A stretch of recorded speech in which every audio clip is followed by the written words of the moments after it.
I'm Ava, a 28-year-old pastry chef. I love my job. It allows me to be creative and make people happy with my cakes and pastries. I live in a small but cozy house that I bought with my husband, Daniel. We met 2 years ago, and it was love at first sight for both of us. Daniel works as a software engineer. He's quiet and serious, but he has a good heart. We got married a year after we met, and life has been mostly good, except for one problem: my mother-in-law, Mrs. Eleanor Hamilton. From the day I met her, Eleanor made it clear she didn't like me. She's a tall, stern woman who always says what she thinks.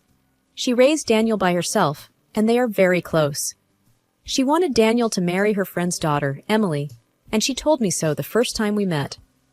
Emily is around our age, pretty, and she works as a lawyer. Eleanor often talks about how smart and talented Emily is. One sunny Saturday morning, I was in the kitchen preparing a new cake recipe for my blog. Daniel was in the living room, working on his laptop. I heard the front door open and Eleanor's voice calling out. "Ava, dear, are you home?" she said, her tone polite but cold. "Yes, Mrs. Hamilton, I'm in the kitchen," I replied, trying to sound cheerful. She walked in, looking around with a disapproving frown. "I see you're baking again. Don't you think you should find a real job?" I sighed quietly. "I love baking, Mrs. Hamilton. It makes me happy." She sniffed. "Well, Emily just got promoted at her law firm. She's doing so well." I forced a smile. "That's great for her." Eleanor walked over to the counter and picked up a cookie. "I still think Daniel would have been better off with her." I didn't know what to say, so I stayed quiet. Just then, Daniel walked in. "Mom, what are you doing here?" he asked, surprised but happy to see her. "I was just in the neighborhood and thought I'd stop by," she said, her tone softening as she turned to him. They chatted for a bit, and then Eleanor said she had to leave. After she left, I turned to Daniel. "Doesn't it bother you, the way she talks about me?" Daniel looked uncomfortable. "She's just set in her ways, Ava. She doesn't mean any harm." "But she said again that she wishes you'd married Emily," I said, feeling frustrated. Daniel sighed. "I love you, Ava. That's what matters. Just ignore her comments." I nodded, but it wasn't easy. I knew Eleanor would never stop trying to make me feel like I wasn't good enough for her son. But I loved Daniel, and I was determined to make our marriage work, no matter what his mother said or did. Life went on after Eleanor's visit, but her words lingered in my mind. Days turned into weeks, and the tension between Daniel and me grew. I felt like I was walking on eggshells whenever the topic of his mother came up. Daniel was my husband, and I loved him, but it hurt that he couldn't see how his mother's behavior was affecting our marriage. One evening, while we were having dinner, I decided to bring it up again. I knew it was a risk, but I couldn't keep my feelings bottled up any longer. "Daniel, we need to talk about your mom," I said, trying to keep my voice steady. He looked up from his plate, his expression guarded. "What about her?" "It's just, every time she visits, she makes these comments, and it feels like she's trying to drive a wedge between us," I explained. Daniel sighed, putting his fork down. "Ava, she's my mom. She's not trying to hurt anyone. She's just protective." "But don't you see? She's constantly comparing me to Emily. She even told me she wishes you had married her instead," I said, my frustration growing. Daniel frowned. "She said that?" "Yes, she did. And it's not the first time," I replied, feeling a mix of sadness and anger. He was quiet for a moment, then said, "Look, I know my mom can be difficult, but she raised me on her own. I can't just turn my back on her." "I'm not asking you to turn your back on her. I just want you to understand how her words and actions are affecting me, affecting us," I said, my voice tinged with desperation. Daniel reached across the table and took my hand. "I'm sorry, Ava. I'll talk to her, okay? I'll make sure she understands that she needs to respect our marriage." I nodded, feeling a small sense of relief. But deep down, I wasn't sure if anything would change. Eleanor was set in her ways, and I had a feeling it would take more than a conversation to change her behavior. A few weeks later, Daniel's birthday was approaching. I wanted to do something special for him, so I planned a small party with our friends and family. I knew inviting Eleanor was risky, but she was Daniel's mother, and I didn't want to exclude her. The day of the party arrived, and I was busy in the kitchen preparing Daniel's favorite dishes. The house was filled with the smell of baking and the sound of laughter as our guests arrived. Eleanor arrived just as I was taking the cake out of the oven. She walked into the kitchen and looked around, her lips pressed into a thin line. "Ava, what's all this?" she asked, her tone disapproving. "It's Daniel's birthday. I wanted to do something special for him," I replied, trying to keep my voice friendly. She sniffed. "Seems like a lot of unnecessary fuss.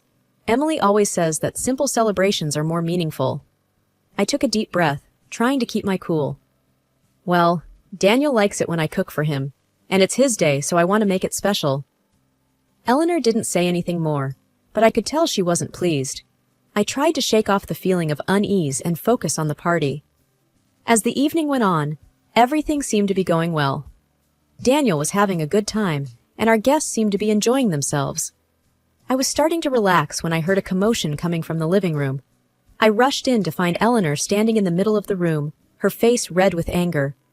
Daniel was trying to calm her down, but she was having none of it. "This is all wrong. This isn't how you celebrate a birthday," Eleanor exclaimed, her voice rising. "Mom, please. It's my birthday and I'm enjoying myself. Can't you just be happy for me?" Daniel said, his tone pleading. Eleanor turned to me, her eyes blazing. "You did this on purpose, didn't you? You wanted to make me look bad. You wanted to show that you know better than me." I was taken aback by her accusation. "Mrs. Hamilton, that's not true. I just wanted to make Daniel's birthday special." But Eleanor wasn't listening. She stormed out of the house, leaving everyone in shock. I looked at Daniel, my heart sinking. This was supposed to be a happy occasion, but it had turned into a disaster, and I had a feeling that things were only going to get worse from here. The weeks following Daniel's birthday were tense. Daniel tried to talk to his mom, but she wouldn't listen. She was convinced I had purposely tried to make her look bad. I felt like I was stuck in a bad dream, and no matter how hard I tried, I couldn't wake up. Daniel and I argued more. He kept saying I should try to understand his mom's point of view, but I felt like he wasn't trying to understand mine. I was hurt and frustrated, and I didn't know how to make things better. Then, one day, Daniel came home with an idea. "Let's throw a family dinner," he said, sounding hopeful. "Maybe if Mom sees that we're trying to include her, she'll start to come around." I was skeptical, but I agreed. I loved Daniel, and I wanted our marriage to work. So we planned a dinner and invited Eleanor. The day of the dinner arrived, and I was a nervous wreck. I cooked all day, making sure everything was perfect. Daniel helped me set the table and decorate the dining room. We were both trying to make this work. Eleanor arrived, and I greeted her at the door. "Welcome, Mrs. Hamilton. It's good to see you," I said, forcing a smile. She looked around, her expression unreadable. "Thank you, Ava. I appreciate the invitation," she said, and there was a hint of warmth in her voice that I hadn't heard before. The dinner started off well. We all sat down, and I served the food. Eleanor even complimented my cooking, which surprised me. Then it was time for dessert. I had made my signature cake, one that I was particularly proud of. I knew Eleanor had a peanut allergy, so I had been extra careful to avoid any cross-contamination. As we all enjoyed the cake, I noticed Eleanor suddenly stop eating. Her face turned red, and she started coughing. "Mom, are you okay?" Daniel asked, jumping up from his chair. Eleanor gasped for air, her hand clutching her throat. "Peanuts!" she managed to choke out. Daniel immediately got her allergy medicine and helped her take it. Slowly, she started to breathe easier, but she was still red and looked scared. Once she caught her breath, she turned to me, her eyes filled with accusation. "You did this on purpose," she said, her voice shaky. I was shocked. "No, Mrs. Hamilton, I would never do that. I was so careful." But Daniel interrupted, his voice filled with anger. "Ava, how could you? You know about Mom's allergy." "I didn't do it, Daniel, I swear," I said, near tears. Eleanor looked at me, her expression triumphant. "You tried to get rid of me. You want me out of your life." "No, that's not true," I protested, but it was like they couldn't hear me. The rest of the dinner was a blur. Eleanor left, and Daniel was furious with me. He said he needed some time to think and left the house. I sat at the table, alone, staring at the uneaten cake. I didn't understand what had happened. I knew I hadn't put any peanuts in that cake. But if I didn't, then who did? And why? I felt like the world was crumbling around me. My marriage was falling apart, and I was being accused of something I didn't do. I didn't know how to prove my innocence, and I didn't know if Daniel would even believe me if I did. I felt helpless and scared, and I didn't know what to do. The dinner disaster lingered in the air like a bad aftertaste. Everyone had left, the house was eerily silent, but the tension was still palpable. Eleanor, my mother-in-law, cornered me in the kitchen, her eyes gleaming with an unsettling triumph. "Well, Ava, I guess now everyone will see you for who you really are. A criminal," she sneered. I stared at her in disbelief. "Eleanor, this is insane. I didn't do anything to the cake." "Oh, but who will believe you now?" she said, her voice laced with venom. "However, there's a way out for you. Divorce Daniel and sign the house over to him. Do that, and I won't go to the police." My heart pounded in my chest. This was blackmail. "You can't be serious," I managed to say. "Oh, I am very serious," she said, a wicked smile spreading across her face. Before I could respond, Daniel walked in. His face was hard, unreadable. "Is it true, Ava? What my mother is saying?" he asked, his voice cold. I looked at him, desperately hoping he would see reason. "Daniel, please, you have to believe me. I didn't do anything. Your mother is trying to frame me." But his expression didn't change. "I don't know what to believe anymore, but right now I'm siding with my mother. I want a divorce, Ava, and the house should be mine." I felt like the ground had been pulled from under my feet. This was not the man I married. This was not the Daniel I loved. "No, Daniel, you can't do this. We built this life together. Please, see reason," I pleaded. But he didn't budge. "It's over, Ava. I've made up my mind." Eleanor watched the scene, a satisfied smirk on her face. But I wasn't going to let her win. Not like this. Without another word, I pulled out my phone and called the police. If Eleanor wanted to play this game, then let's play it with all cards on the table. When the police arrived, Eleanor immediately started her performance, tears and all, claiming I tried to kill her with peanuts. I stood my ground. "That's not true. I didn't do anything to the cake. She's trying to frame me because she wants me out of her son's life." The officers looked between us, clearly trying to figure out who to believe. And then I took out my main trump card. I had installed them in the kitchen for my baking blog. "Wait," I said. "There might be footage. We can check the kitchen cameras." Everyone's eyes turned to me. Daniel looked confused, but Eleanor's face drained of color. We all went to the kitchen, and I pulled up the footage on my laptop. The video showed the kitchen, the cake on the counter. And then, there she was, Eleanor sneaking into the kitchen, looking around before pulling something out of her purse and sprinkling it over the cake. The room fell silent as the truth revealed itself on the screen. Eleanor tried to speak, to explain, but her words were empty. The evidence was right there. Daniel looked from the screen to his mother, his face a mix of shock and betrayal. The police took Eleanor away, and Daniel and I were left in the echoing silence of the house. He tried to apologize, to explain, but the damage was done. Trust, once broken, is not easily mended. The day of the court hearing arrived like a storm, full of tension and uncertainty. The courtroom was intimidating, with its high ceilings and the judge's stern gaze. My heart pounded as I took my seat, feeling like I was in some surreal movie. The proceedings began, and Eleanor, my mother-in-law, was the first to take the stand. Dressed in a somber outfit, she looked the part of a distressed victim. Her performance was Oscar-worthy. With trembling hands and a quavering voice, she portrayed herself as an innocent, wronged by my alleged malicious actions. I can't believe she would do something like this to me," Eleanor whimpered, dabbing her eyes with a tissue. My fists clenched in my lap. It was infuriating to watch she poses as a victim. Then, without warning, Eleanor clutched her chest and collapsed, feigning a faint. The courtroom erupted into chaos. "Is there a doctor here?" someone shouted. I sat there, frozen, as people rushed to her aid.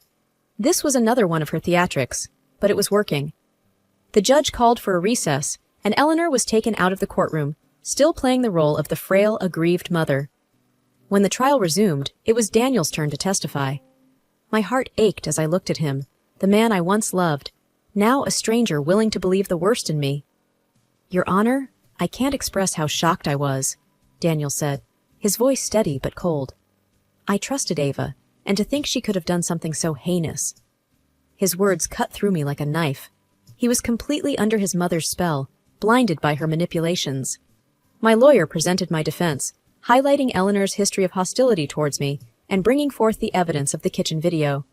The footage was clear, showing Eleanor surreptitiously adding peanuts to the cake. As the video played, there were murmurs in the courtroom. Eleanor's facade began to crumble, but she still clung to her act.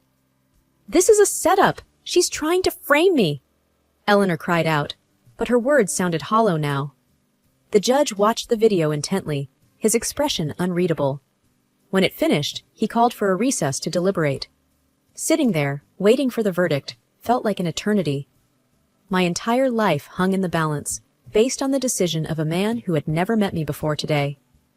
Finally, the judge returned. The courtroom fell silent as he began to speak. After reviewing the evidence presented, it is clear that the allegations against Mrs. Ava Hamilton are unfounded. The video footage shows Mrs. Eleanor Hamilton adding the allergen to the cake herself. I let out a breath I didn't realize I was holding. Relief washed over me, followed by a surge of vindication. Eleanor let out a wail, still clinging to her victimhood, but her cries fell on deaf ears now. The judge continued, "Therefore, I find Mrs. Ava Hamilton not guilty of the charges against her." Tears filled my eyes, not of sadness, but of relief and triumph.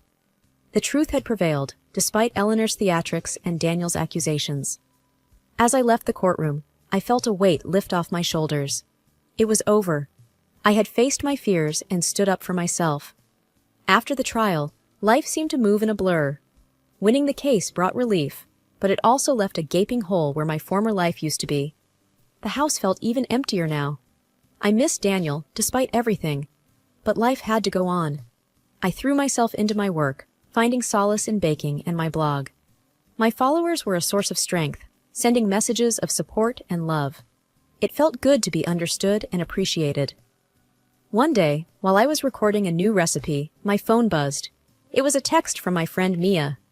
"Coffee? I have news." I smiled, grateful for the distraction. Mia had been a rock through all of this. We met at our usual cafe, a cozy little place with the best lattes in town. "Ava, you look better!" Mia greeted me with a warm hug. "Thanks, Mia. So, what's the news?" She grinned, her eyes sparkling. "I'm getting married!" I gasped, joy filling my heart. "Mia, that's amazing! Tell me everything!" As she gushed about her fiancé and their plans, I felt genuinely happy for her. It was refreshing to talk about something other than my own troubles. Then, Mia's expression turned serious. "Ava, how are you really doing?" I sighed, stirring my coffee. "I'm getting by. The house feels empty, but I'm managing." Mia reached across the table, squeezing my hand. "You're strong, Ava, and you did the right thing, standing up for yourself." I nodded, feeling a sense of pride. "Yeah, I did. It wasn't easy, but it was necessary." We chatted for a while longer before parting ways. As I walked back home, I felt a sense of determination. I had survived the storm. Now it was time to rebuild. Over the next few weeks, I poured my energy into my blog, creating new recipes and sharing them with my followers. The positive feedback was uplifting. It felt good to be doing something I loved, something that brought joy to others. Then, one afternoon, I received a letter. It was from Eleanor's lawyer. My heart raced as I opened it. Inside was a formal apology from Eleanor. She expressed her remorse for her actions and the pain she had caused. I read the letter, but behind every word were hidden her taunts, insults, and threats. I realized I couldn't forgive her. Not now. The next day, I received another piece of news. The divorce papers had been finalized. My marriage to Daniel was officially over. It was a bittersweet moment. A chapter of my life had closed, but a new one was waiting to be written. I called Mia to share the news. "It's official. The divorce is finalized." Mia's voice was gentle. "How do you feel?" "I don't know," I admitted. "Relieved, I guess. Sad, too. It's complicated." "Take your time, Ava. Healing isn't a race." Her words comforted me. I knew I had a long road ahead, but I also knew I wasn't alone. That night, I baked a cake. Not for a video or a client, but for myself. As I mixed the batter and preheated the oven, I felt a sense of peace. Baking had always been my sanctuary, and it felt good to be in my element. As the cake baked, the sweet aroma filled the house, bringing back memories. Some were painful, but others were filled with love and laughter. I realized then that those memories were a part of me, a part of my journey. When the cake was done, I sat at the kitchen table with a slice and a cup of tea. The first bite was delicious, a reminder of the simple joys in life. I smiled to myself, feeling a glimmer of hope. Sweet justice had been served, but it was the small, sweet moments like this that truly mattered. I knew there would be challenges ahead, but I also knew I was ready to face them. This was my new beginning, and I was determined to make the most of it.